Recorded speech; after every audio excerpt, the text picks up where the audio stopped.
Il y a bien longtemps, dans la forêt sacrée de Lumbini, un petit village situé au sud de l'actuel Népal, naquit un être extraordinaire qui allait changer le cours de l'histoire. Siddhartha Gautama, fils du roi Shuddhodana, vit le jour dans un cadre légendaire et mystique. La reine Mayadevi, mère de Siddhartha, conçut cet enfant béni lors d'un songe durant une période d'abstinence. Selon la légende, un bodhisattva, un être spirituel sur la voie de l'éveil, se manifesta sous la forme d'un éléphanteau blanc à 6 défenses et pénétra la reine par le flanc droit avec sa trompe. Quelques mois plus tard, alors que la reine Mayadevi se rendait chez ses parents, elle accoucha sur le chemin. Dans un acte hors du commun, elle enfanta Gautama en se tenant debout, accroché à une branche d'arbre.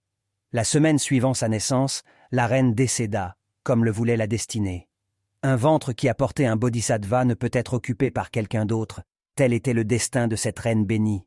Le roi Shuddhodana, père de Bouddha, fit appel à 8 brahmanes pour prédire l'avenir de son fils. 7 d'entre eux prédisent qu'il deviendrait un roi puissant et dominant.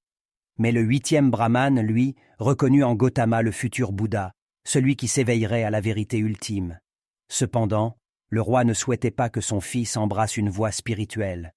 Il désirait en faire un digne successeur, un grand roi. Ainsi, Gautama fut élevé dans les confins du palais, à l'abri des réalités extérieures.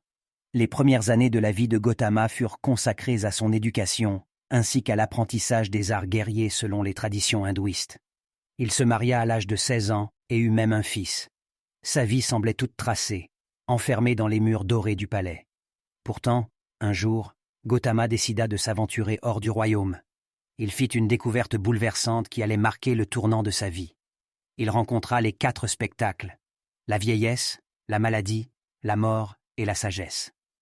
Ces réalités inéluctables le terrifièrent et le poussèrent à chercher une voie spirituelle délivrant les êtres humains de leurs souffrances.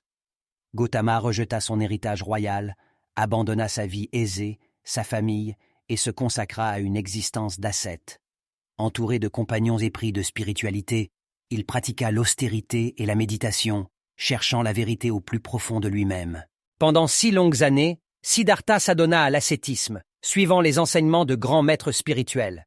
Cependant, affaibli par ces pratiques extrêmes, il prit conscience que cette voie ne le conduirait pas à l'éveil tant recherché. Il décida alors de renoncer à l'ascétisme et de se concentrer sur la méditation. À l'âge de 35 ans, Siddhartha Gautama s'assit au pied d'un figuier banyan et fit le vœu de ne pas se lever avant d'avoir atteint la vérité ultime, l'éveil, connu également sous le nom de nirvana. Durant cette méditation profonde, Gautama fut tenté par Mara, le démon de la mort, qui essaya de le détourner de sa quête spirituelle. Mais Gautama resta imperturbable, concentré sur son objectif. Sa détermination et sa concentration spirituelle lui permirent d'atteindre les 4 degrés du dhyana, des états méditatifs suprêmes.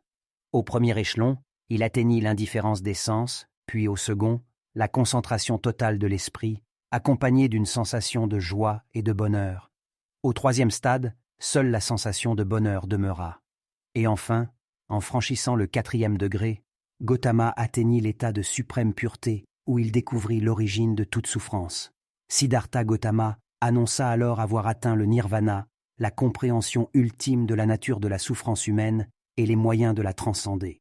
Il était désormais Bouddha, l'éveillé. La 2e partie de sa vie fut consacrée à l'enseignement de ces connaissances méditatives qui lui avaient permis d'atteindre l'éveil. De par ses paroles et ses actions, Bouddha a illuminé le monde, offrant un chemin de sagesse et de libération à tous ceux qui cherchèrent la vérité. Ainsi naquit Bouddha, porteur d'une sagesse éternelle et source d'inspiration pour des générations à venir. Son parcours, de la naissance à l'éveil, incarne l'espoir et la possibilité de transcender les souffrances de l'existence humaine. Cette vidéo sur l'histoire de Bouddha est terminée. J'espère qu'elle t'inspirera à t'éveiller spirituellement et à comprendre à quel point avoir sa propre bulle spirituelle est importante. Regarde d'autres vidéos et surtout abonne-toi pour soutenir notre chaîne.